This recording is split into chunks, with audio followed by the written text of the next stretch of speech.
Dear students, in this video we will study about the algebra of vectors, the dot product, cross product, and other products of vectors. So let us start the video. First of all, we will study in this slide what is the dot or scalar product of two vectors. So if we are given two vectors A whose component, and we see that this vector is 3D vector, it has three components A1, A2, A3. Similarly, B vector is again a 3D vector. So if these two vectors are given, then we say that their scalar or dot product is denoted by A dot B. We put dot between A and B, so that is the dot product between A and B, and this dot product is given by this formula. A dot B is equal to the components of A are A1, A2, A3, then there is dot, and then the components of B are B1, B2, B3. So whenever we take the dot product of these two vectors, so that will equal to the sum of the product of corresponding components, that is first component multiplied by first component, then we'll insert plus sign here, then second into second plus third into third. So the sum of the product of corresponding components is the dot product of two vectors, and that is in English language.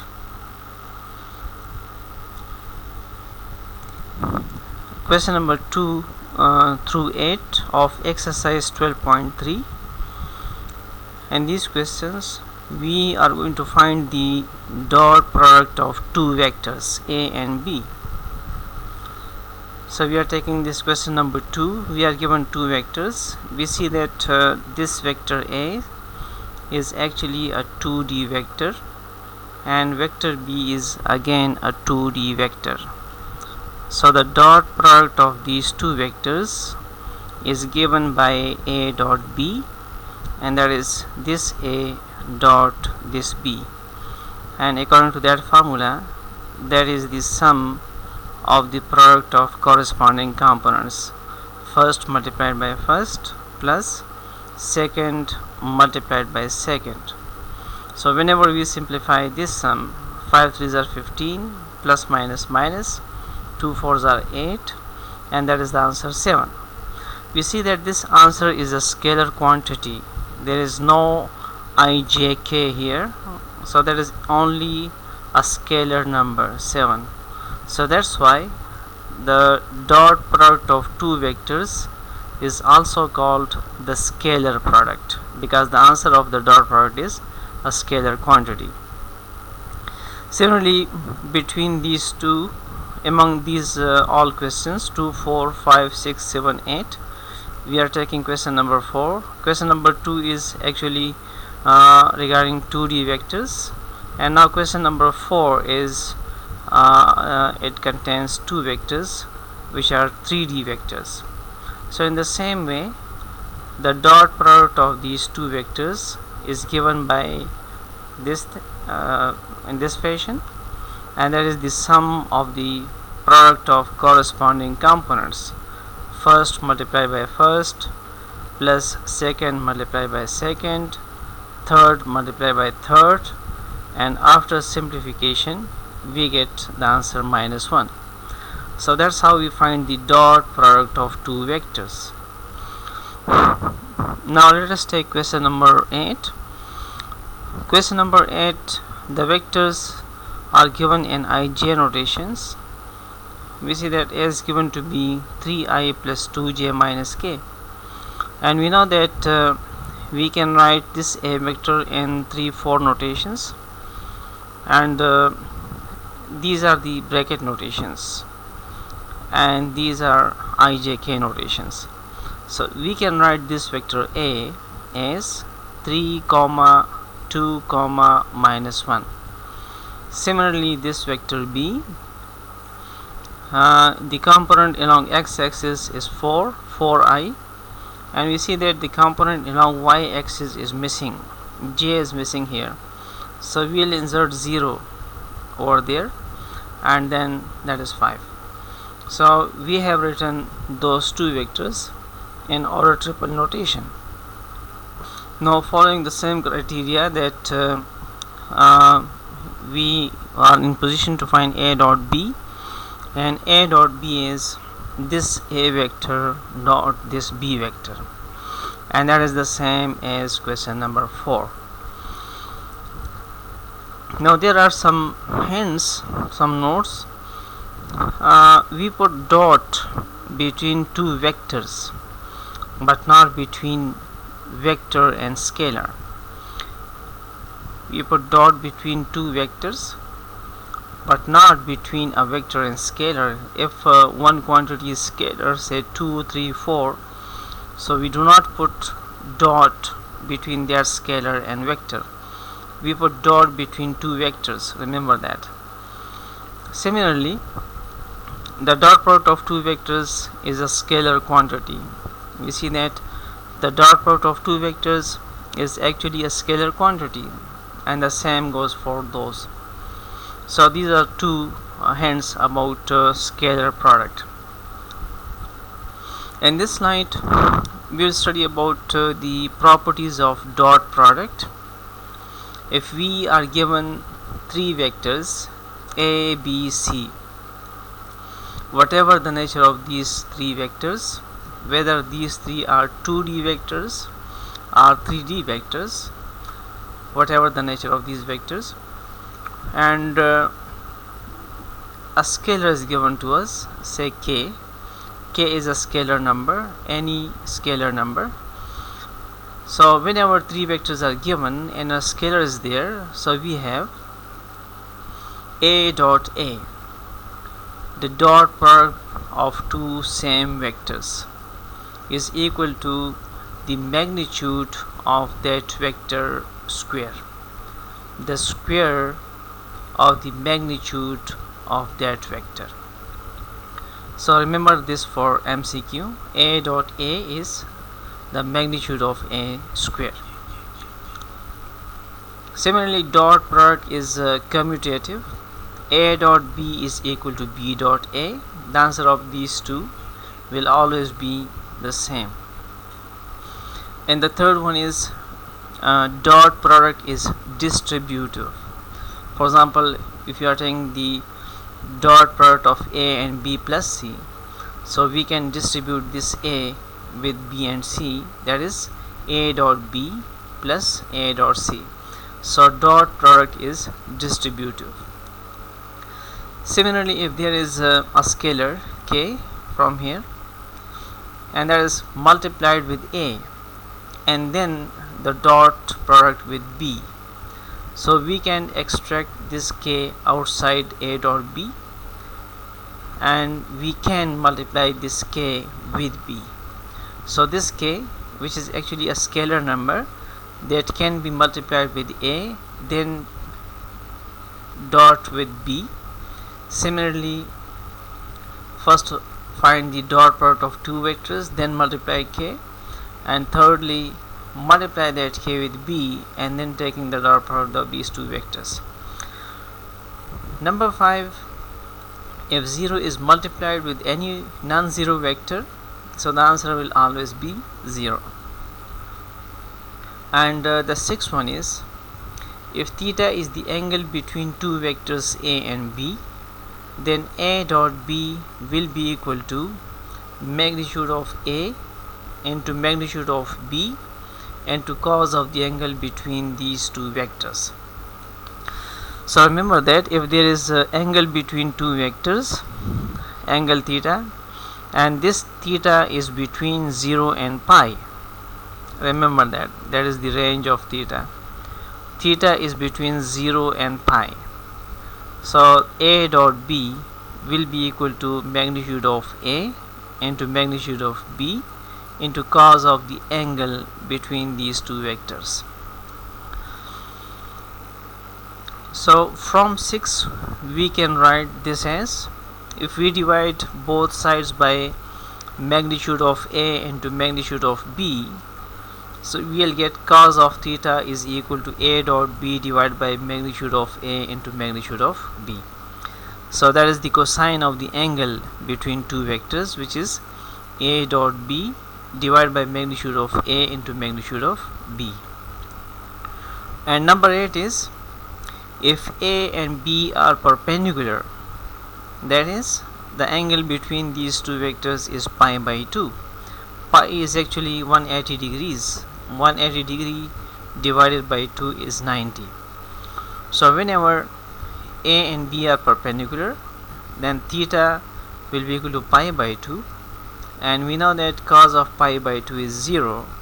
So 6 becomes, this 6 becomes, if cos of theta is 0, so this whole portion will be equal to 0. This whole right hand side will be equal to 0. So A dot B will be equal to 0.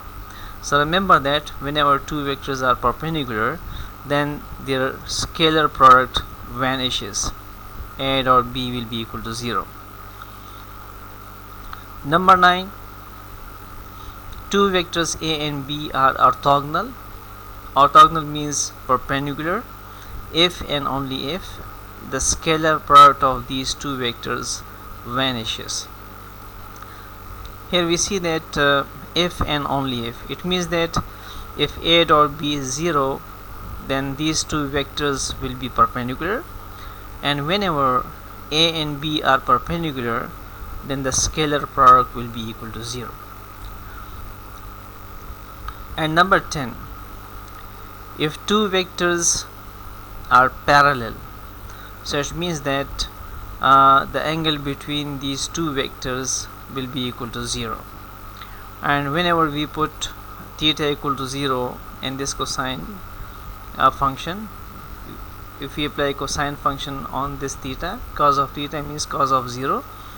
Cos of 0 is 1, so cos of 0 is 1, so cos of theta is 1, and whenever we replace cos of theta by 1 here, so we will be left only A dot B is equal to magnitude of A into magnitude of B. So whenever two vectors are parallel, so A dot B will be equal to magnitude of A into magnitude of B, and whenever two vectors are perpendicular, then their scalar product will be equal to 0. Remember these two things. Whenever the two vectors are perpendicular, the dot product will be 0, and whenever two vectors are parallel, so the dot product will be equal to magnitude of A into magnitude of B. The 11th number is, if A dot B is positive. If the answer of A dot B is positive, there are three options, that the dot product of two vectors may be positive, may be 0, may be negative. Less than 0 means negative. So whenever the dot product is positive, so we will say that the angle between these two vectors A and B is acute angle. Acute angle means less than 90 degrees. And whenever A dot B is 0, then we say that the angle between these two vectors is a right angle. Right angle means 90 degrees. And whenever A dot B is less than 0, means negative, then we say that the angle between A and B is obtuse angle. Obtuse mean greater than 90 degrees and less than 180 degrees. So all those 11 statements should be remembered for the purpose of MCQs as well as for the purpose of solving short questions. Now in this slide we will study about A dot B. Question number 9 of exercise 12.3. It says that find A dot B and we are given that magnitude of A is 7 and magnitude of B is 4, and the angle between these two vectors is given to be 30 degrees. So we see that there is the angle, the concept of angle, and the concept of the magnitude of the vectors. So whenever you find the dot product of these two vectors, then we will follow this formula, that A dot B is equal to magnitude of A, magnitude of B, into cos of the angle between these vectors. Now replacing magnitude of A by 7 from here, and replacing magnitude of B by 4, and replace theta by 30 degrees from here. So calculate this product. 7 into 4 is 28, and cos of 30 degrees is square root of 3 by 2. Simplifying this fraction, 2 14s are 28, so the answer is 14 times square root of 3. So that is A dot B. Similarly, equation number 13, we need to show that the dot product of I and j is 0, and the dot product of j and k is 0. Similarly, the dot product of k and I is 0. We know that I in order triple form can be written as 1 0 0, and j can be written as 0 1 0. Similarly, k can be written as 0 0 1. Now first of all, we'll take I dot j. This is I dot, this is j. Now the dot product of these two is 1 into 0 plus 0 into 1 plus 0 into 0, and calculating this sum, the answer is 0. So it means that I dot j is equal to 0. Similarly, when we calculate j dot k, in the same way we will get 0, and similarly k dot I is again 0. So according to these three equations, I dot j is equal to j dot k is equal to k dot I is equal to 0. Now question number 15 through 20 of exercise 12.3, we need to find the angle between the vectors.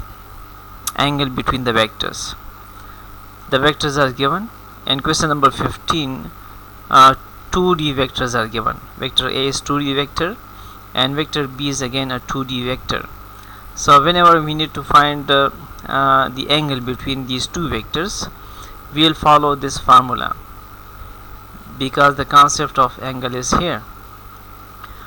So A dot B, for this formula we need A dot B and magnitude of A and magnitude of B. So A dot B is first calculated, that is A dot B, 4 into 2 plus 3 into minus 1, and the answer is 5. Now we need to find magnitude of A. Magnitude of A is square root of the sum of the squares, the square root of the sum of the squares of the components. So that is the square root of 4 square plus 3 square. 4 square is 16, 3 square is 9, and the answer is 5. Similarly, magnitude of B is square root of 2 square plus minus 1 whole square, and the answer is square root of 5. Now cos of theta, by this formula cos of theta is equal to dividing magnitude of A and B towards that side. Cos of theta is equal to A dot B by magnitude of A into magnitude of B, but A dot B is calculated here, that is 5, divided by magnitude of A is actually 5, and magnitude of B is square root of 5. Cancelling 5 here, so we are left with 1 by square root of 5. So cos of theta is 1 by square root of 5. So theta will be equal to cos inverse 1 by square root of 5, and using the calculator we will get cos inverse 1 by square root of 5 as 63.44 degrees. In this slide, we will be studying question number 23 and 24 of exercise 12.3. The question is, determine whether the vectors are orthogonal, parallel, or neither. So we are given two vectors, vector A and B. First of all, we will find the dot product of these two vectors, and that is given to be 4 into 3 plus 5 into minus 1 plus minus 2 into 5, and after simplification we will get minus 3. So we see that A dot B is minus 3, which is not 0, so the vectors are not orthogonal. The angle between the vectors is not 90 degrees. Now we will find the magnitude of the first vector and then the magnitude of the second vector. So from here, if we multiply these two magnitudes, magnitude of A is square root of 45 times square root of 35. The answer is square root of 1575, and we see that this answer is not equal to this answer, which is actually A dot B. So we see that A dot B is neither 0 nor equal to magnitude of A into magnitude of B. First of all, A dot B, which is minus 3, is not 0, so the vectors are not orthogonal. And secondly, the answer of A dot B is not equal to the answer of the product of the magnitudes of those two vectors, so the vectors are not parallel. And this is studied in the previous slide. If these two are equal, then we say that these two vectors will be parallel. So that is the whole story about the orthogonality and to be parallel, and also the neither type. So these two vectors in this case are of neither type. Neither they are parallel and neither they are perpendicular. Question number 26. This question is important enough with respect to every examination point of view. The question is, find the value of x such that the angle between these two vectors is 45 degrees.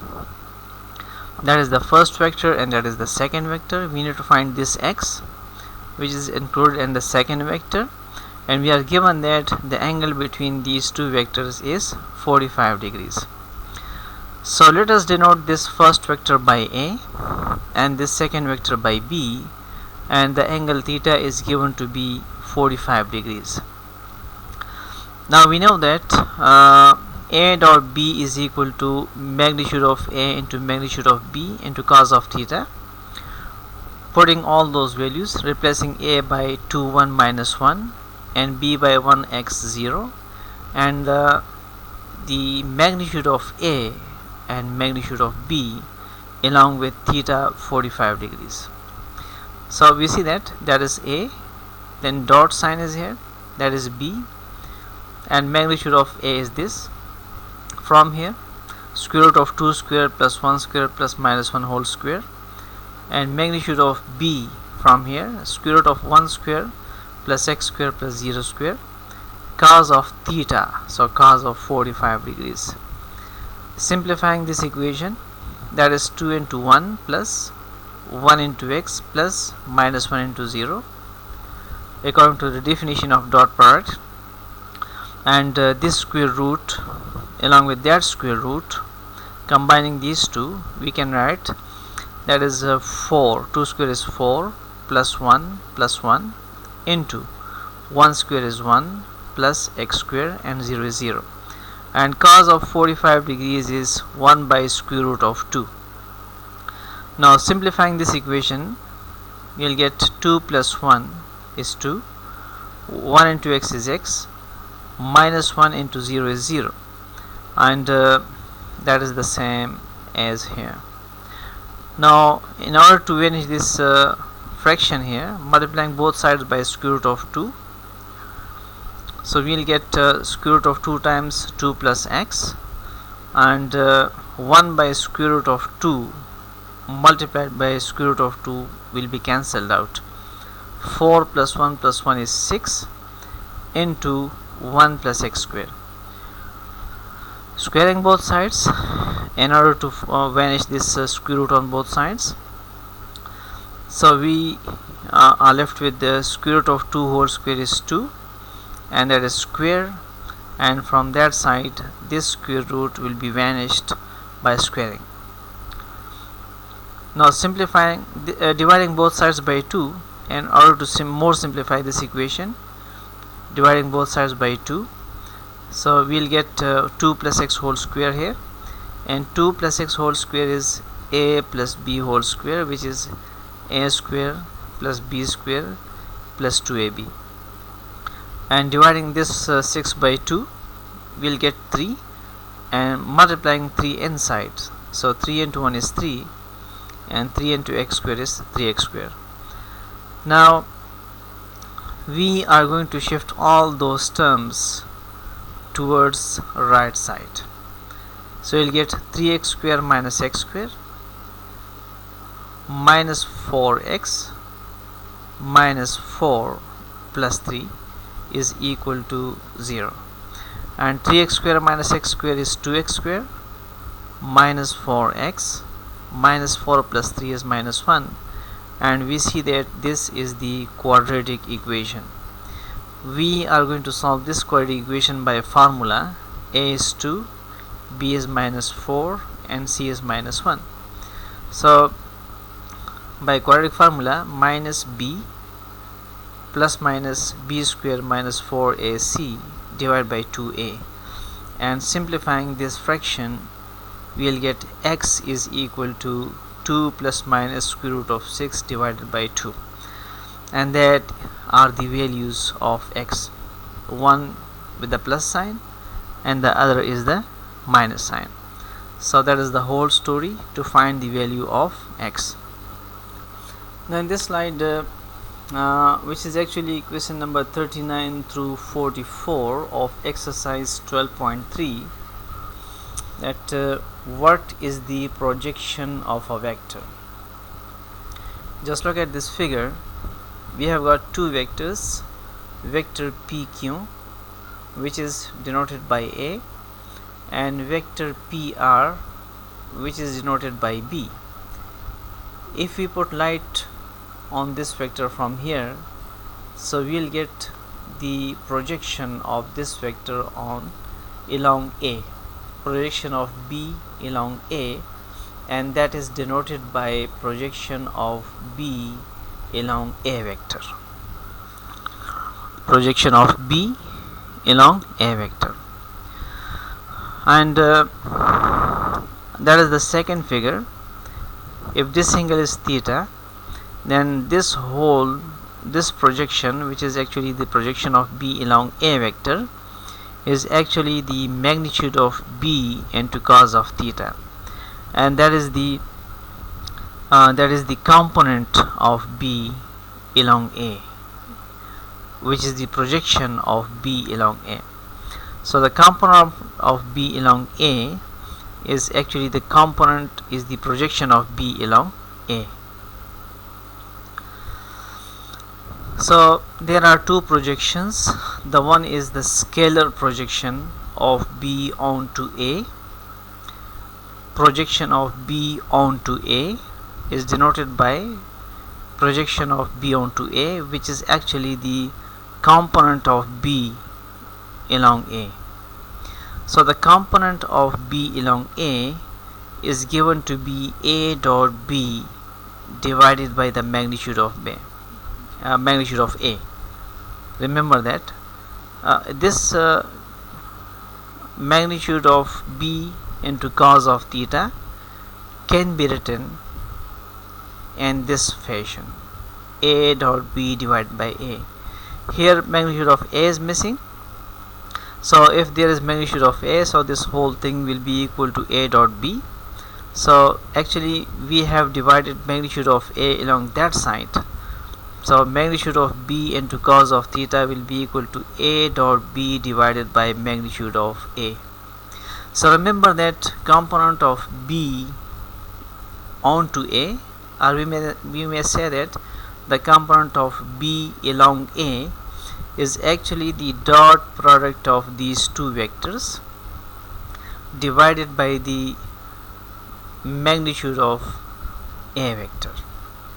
Similarly, if we find the magnitude of A along B, or we may say that A onto B, so that is the same A dot B, but will be divided by magnitude of B. And similarly, vector projection, that is the scalar projection, because this answer is scalar quantity. In order to find the vector projection of B onto A, simply multiply this component of B onto A by the unit vector in the direction of A, because this component is along A. So the projection of B along A is actually the same, and the vector projection of B along A is actually the same thing, A dot B divided by magnitude of A, but along the unit vector in the direction of A vector.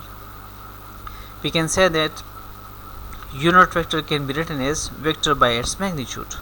So projection of B along A, the vector projection of B along A is actually this scalar projection multiplied by the unit vector in the direction of A. Similarly, if we want to find the vector projection of A onto B, so that will be equal to A dot B by magnitude of B into unit vector in the direction of B, which is B by magnitude of B, and this thing can be written as A dot B divided by magnitude of A whole square into this A.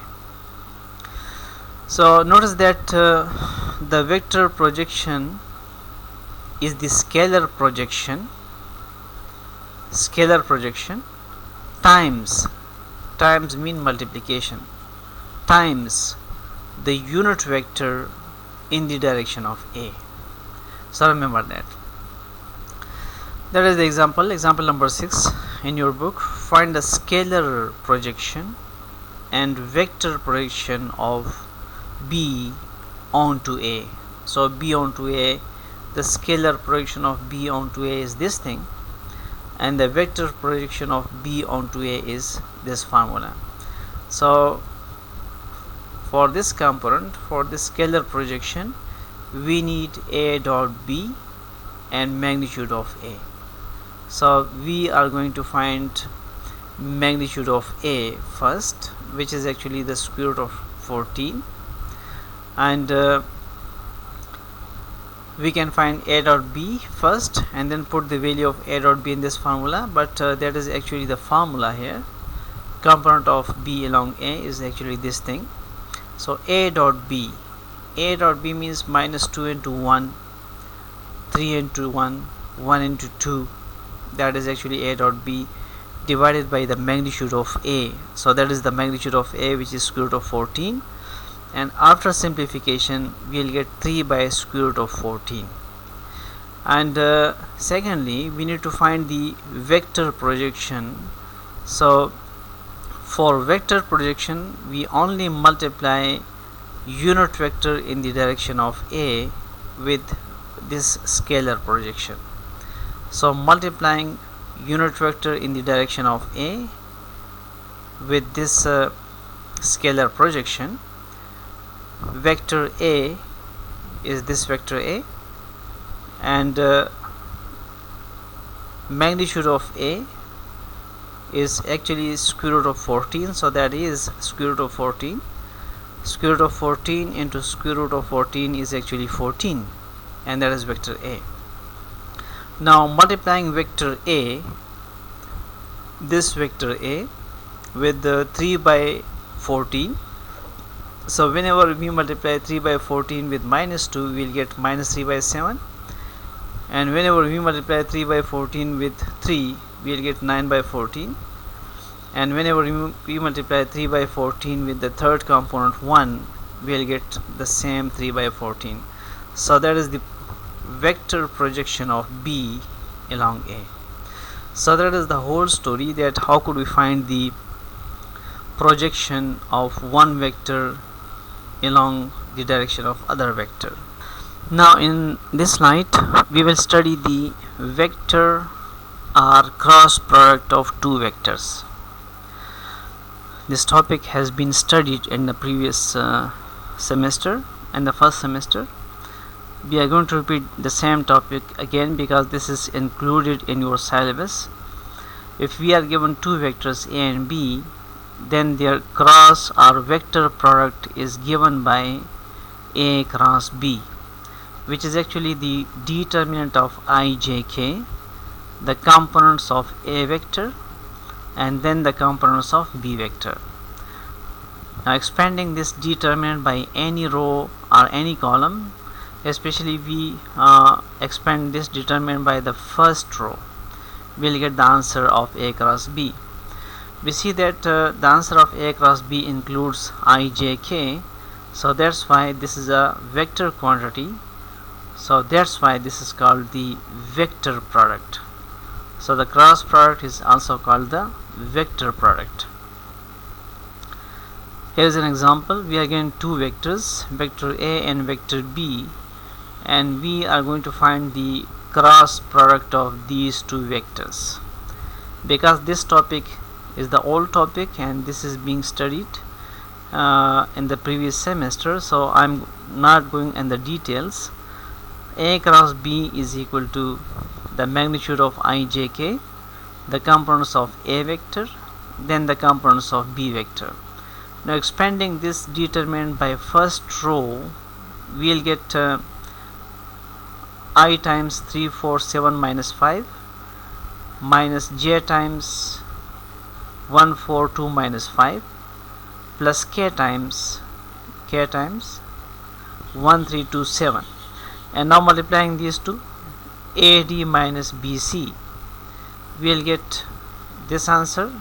3 into minus 5 is minus 15, minus 7 into 4 is 28. The same thing for this determinant and this determinant. So whenever we simplify this equation, we'll get minus 43i plus 13j plus k. So that is the answer of A cross B. As this answer contains ijk, the directions, so A cross B is actually the vector product. In example number 2, we are going to show that the cross product of the same vectors is 0 for any vector A in V3. V3 means if vector A has 3 components, a 3D vector.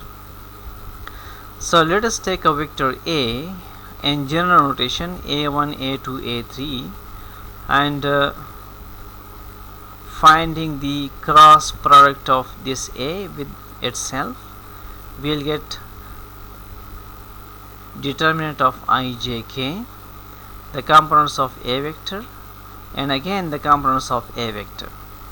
Here we have simplified this, we have expanded this determinant by the first row, but we have studied the properties of determinant, that whenever two rows of any determinant are same, are identical, then the answer will be 0.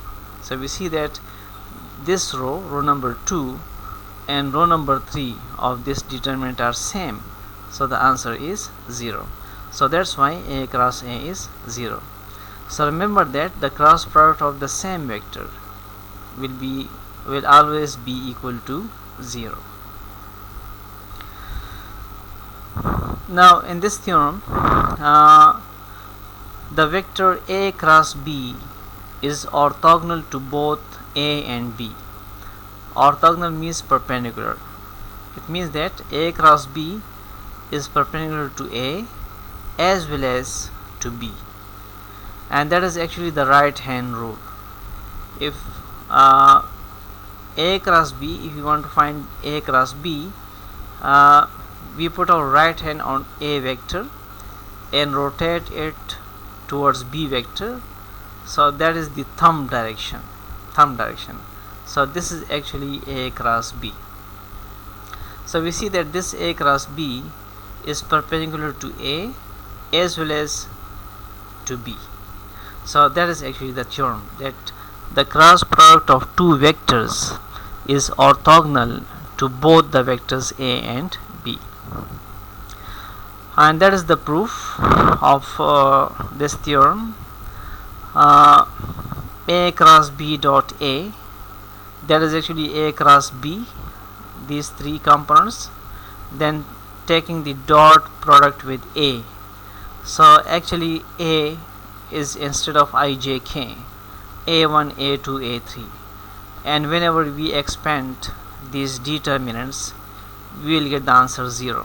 A1, A2, B3, A1, A2, B3 is here, minus sign with negative sign, so these two will be cancelled out.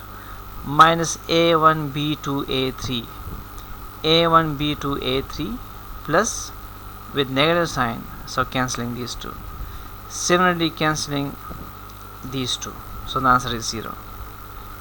And the similar expression equation will be obtained, the same answer will be obtained if we take the dot product of A cross B with B, so the answer will again be 0.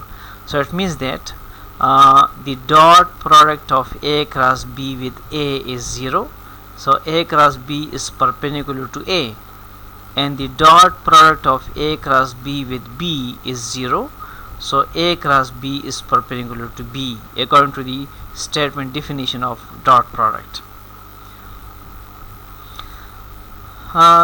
Two non-zero vectors A and B. If we are given two vectors and these two vectors are non-zero, then we say that these two vectors are parallel if the cross product of these two vectors is 0. So remember that two vectors will be parallel if their cross product is 0. So similarly we see that I is in the direction of I is parallel to I, J is parallel to J, K is parallel to K. So according to this definition, I cross I will be 0, J cross J will be 0, and K cross K will be 0.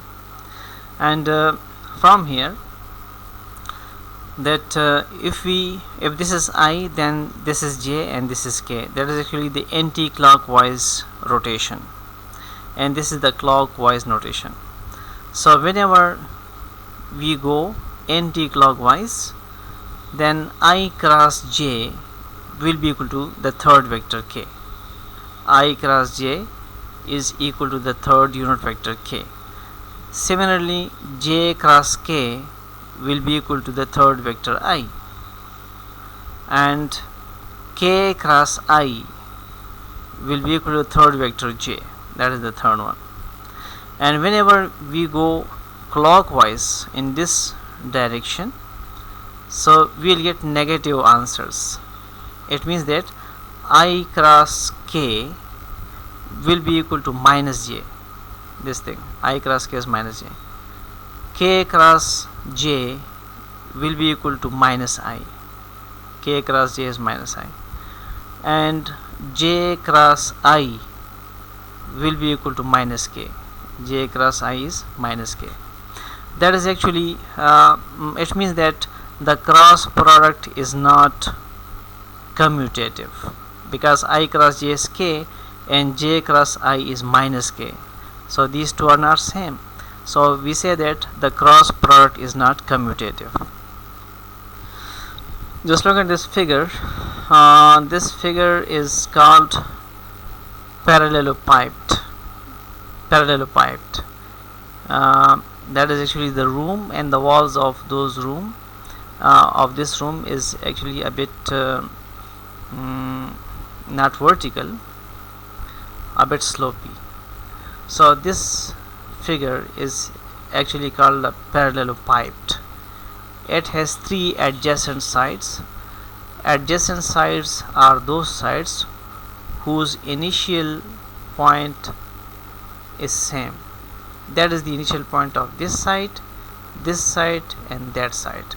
So these three sides are the adjacent sides of this parallelepiped.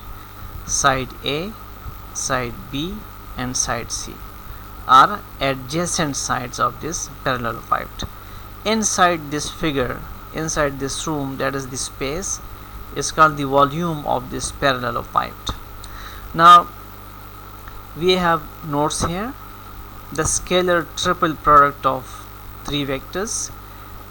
If we are given three vectors A, B, C along with components, then their scalar triple product, which is denoted by A dot B cross C, A dot B cross C, is given by this determinant. That is the component of A vector, the components of B vector, and the components of C vector. So that is actually the scalar triple product of these three vectors. Scalar because the answer of this determinant is a scalar quantity. So that's why this is called the scalar triple product. Now secondly, volume of this parallelepiped inside the space of this room. That is the volume of parallelepiped. So the volume of parallelepiped who has these three vectors as adjacent sides. Vector A, vector B, vector C are adjacent sides. So the volume of this parallelepiped is actually the scalar triple product of these three vectors A, B, and C, the same thing. So that is actually the volume of parallelepiped, which is the scalar triple product of these three adjacent sides. Coplanar vectors. Vectors lying in same plane are said to be coplanar.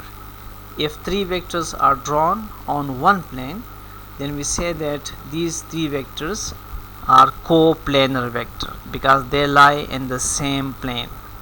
So how could we know that three vectors are coplanar vectors?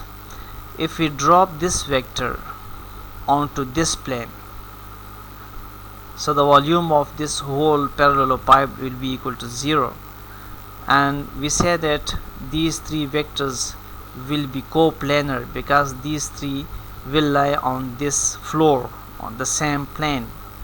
So whenever the scalar triple product of three vectors, if we are given three vectors A, B, C, then we say that these three vectors are coplanar if their scalar triple product vanishes. That is, the scalar triple product, which is actually the determinant of these components, is 0. If the answer of this scalar triple product is 0, then we will say that these three vectors are coplanar, lie on the same plane. Here is an example number 7. Use the scalar triple product to show that this vector, that vector, and that vector are coplanar. So first of all, we will find the scalar triple product of these three vectors, A dot B cross C. So A dot B cross C is actually components of A, 1, 4, minus 7, components of B, 2, minus 1, 4, and components of C, 0, minus 9, 18. Now expanding this by first row, we will get the answer 0. So the scalar triple product of these three vectors is 0. So these three vectors are now coplanar vectors. So that is as the scalar triple product is 0, vanishes, therefore the given vectors are coplanar vectors.